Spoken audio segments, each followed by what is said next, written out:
Get me that signal. We need no hiding.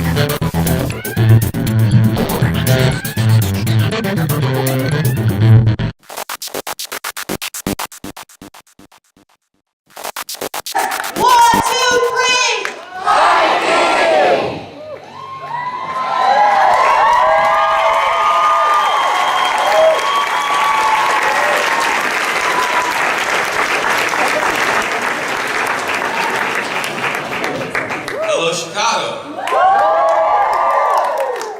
Good to be back, man. I used to live in Rogers Park and Lincoln Park. I had 6 years, 6 of the best years of my life in Chicago. I learned how to produce theater. Yeah, it's cool. What was your favorite Smallville episode that you acted in? Wow. Thanks, Jenny Ann. Yeah, that's a great question.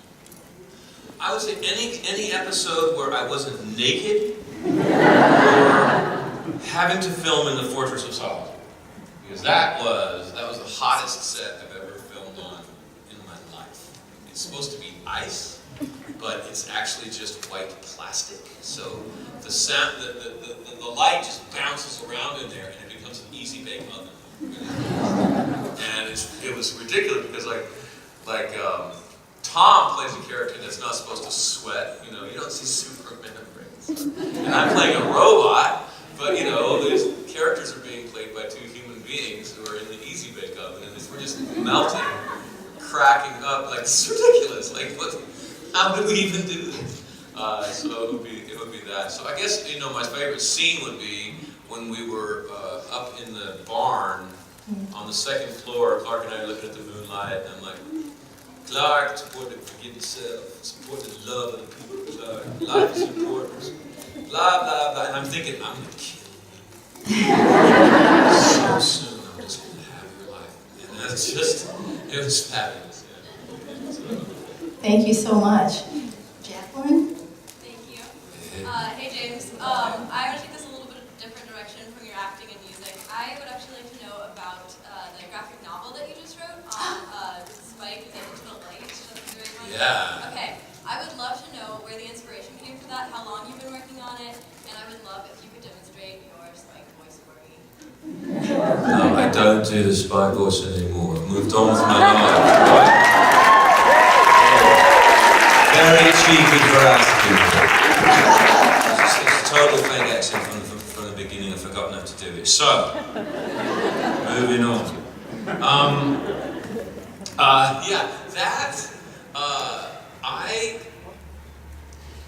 I always thought that it was an interesting time for the character of Spike, where he gets a soul but he doesn't know what to do with it yet. And how do you go from being crazy out in the basement in guilt to kind of where we picked him up on Angel, where he's kind of figured it out again and he's a smartass again and he's kind of got his mojo back. But how do you bridge that? And they kind of touched on it in Buffy. Like, we saw him every once in a while. We kind of saw that progression. But I thought, you know, that's kind of fertile ground for, you know, character-wise. But you know, Spike wasn't the lead, so we really didn't explore that much. And the question really was also, how do you cover that ground without recovering the Angel ground of redemption of a vampire? So I thought that it would be interesting. Okay, this is the germ of it. This is the actual germ of the whole story. I only got one costume on Buffy. I got a black coat, black pants, and black t-shirt. And at one point I asked the costume director, like, is this Gilligan's Island really? For me, like everyone else has a clothing, like they know where the closet is, but Spike just never finds where the clothes are. But the truth is there was one pair of boots, and I just never got a new pair of boots. And there was a point at which the soles were flapping off the boots, and they would re-glue them. But because I was doing a lot of stunts, like they would rip out in the middle of a stunt, and I would go careening. I'd be like, "Get me my fucking boots!" I hear me going. They eventually got some new boots. So I was thinking anyway. Wouldn't it be funny and not not angel-like at all. If Spike is having trouble surviving, he's having trouble finding a way to feed himself, a way to clothe himself, a way to house himself, because he can't hurt anybody, he can't mug anybody, he can't kill anybody, he can't eat anybody, and he will not get in trouble. That was so stupid. Like, Buffy is a good character. Buffy's like a hero, so she's going to go work at a burger joint to feed her loved ones. Spike's like, it's just not that mature. I thought that if I could construct a story where Spike makes one little step towards redemption, but it should be the smallest step possible, because a big step would be cheesy, I thought. And so I thought, okay, maybe he can lose the girl, maybe he'll meet a girl, and throughout the story he'll get dumped like a sack of potatoes. That's good. Maybe he will lose the fight to the monster. He'll try to stand up for the town and get his butt just handed to him. That would be cool. But maybe he figures out a way to get a new pair of shoes. Because he needs them. Because he's starving to death, he's homeless, and his shoes are falling apart. But maybe without hurting anybody, without paying for them, without getting a damn job, he figures that one out.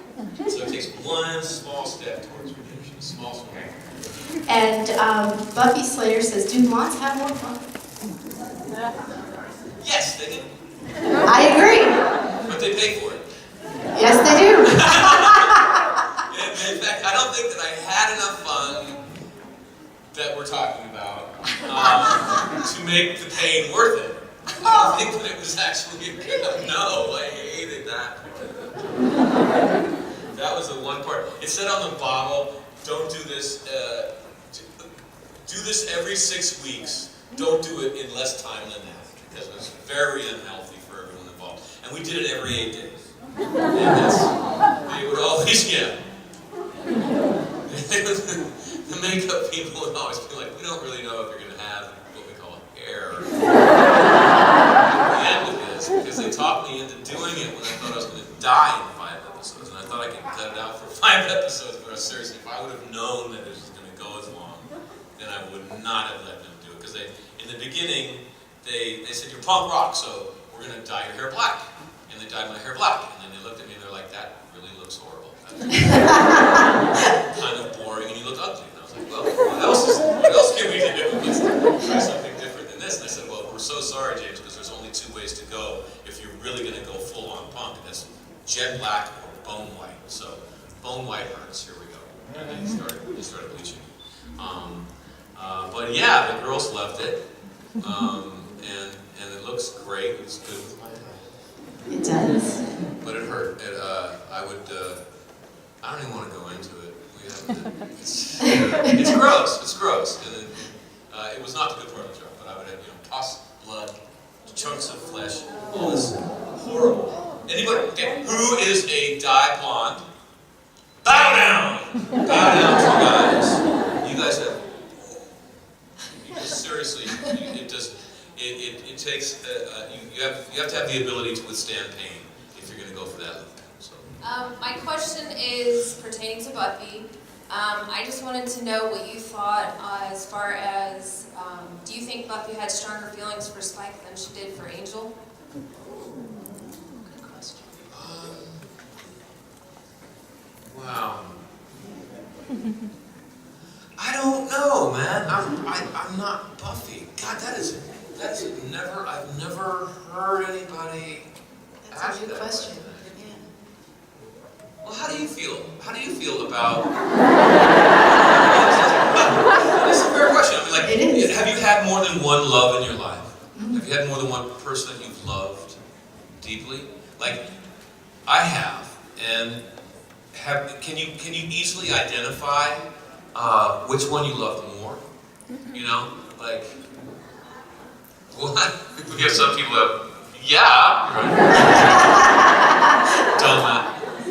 Dummy. No, but I mean, like in real life, like 100%. For me, I would say, well, that's a different chapter of my life. I was a different kind of person back then. It was a different flavor of love. One isn't better than the And other. I say that it's more now. Kind of a hard question. Yeah, it's tough. I have to think about if I'm Buffy. I think she loved Spike, for Definitely real. Spike. 100% Spike. Yeah, oh man. David Boreanaz was like her first love. You know? It's like the first crush. Yeah. I think you were the real deal. I'm the mature love. That's what I'm saying.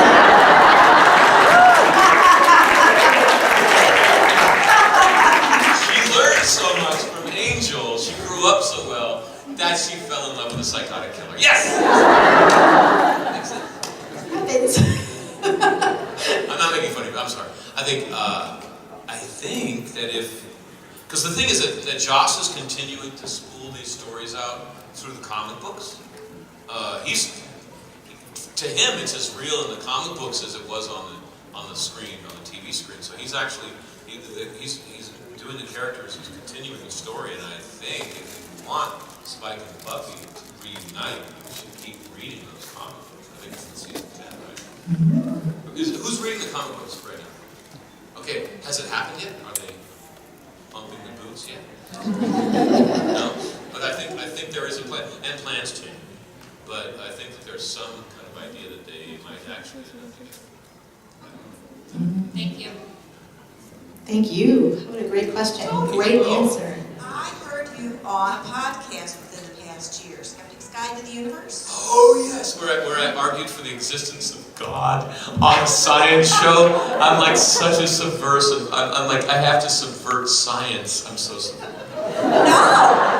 I just read a few books. I was really impressed with you because you were yourself and you were talking about a lot of things that, are science. Yeah. I mean, you almost sound like you were one of the geeks with them, so tell me about science. Babe, I was at a Star Trek convention in 1977 with pointed ears and a blonde afro. I was on a write-in campaign to get the first Star Trek movie made. Like, I go way back. Yeah, I saw the very first showing of Star Wars at the North Point Theater in 77. I lived next to George Lucas. This is a good story, do you mind? No. So he invited I was in my freshman year of high school, and he invited all the drama nerds in Marin County to come see the movie. So we went and saw the movie. I was 13, we waited for like 2.5, 3 hours. Nothing happened at the North Point Theater. We were about to leave. George comes ambling down the aisle, and he goes, "Guys, I'm so sorry to make you wait, but we were editing the film in the projection booth. We just finished it just now. I think some of the special effects aren't ready, some of the music is temporary, but I think you might like this." Yeah. And I'm 13 years old, like, ugh. And so I was like trying to explain to all my friends, like this is C-3PO and the Wookiees and the laser, and they were all used to like The Godfather and Serpico and stuff. They thought that I was insane. They thought that you were taking drugs. No, I'm not. And so then I thought it was mine. I saw it before, like 6 months before anyone else did, so it became mine. And George was the next door neighbor of one of my friends. And so when the movie hit big, I wrote a letter to George. And I was, how 13-year-olds can be very important to themselves. And I said, this is a great movie. You are using old myth for your touchstone for this stuff. Now, that's not yours. That's the human race's story. So don't sell toys based on this stuff, because you will convince the audience that it's only for kids and it's for everybody. This is deep myth. And about 4 months later, I got a letter back from the secretary saying that George wanted to take the time to tell you that you are wrong. And we're going to sell a lot of toys. But we have control over that, and we're going to make sure that the toys really well reflect the spirit of the movie. Come by, talk to me. Thank you, James Marsters! Whitney, that signal. We need more time.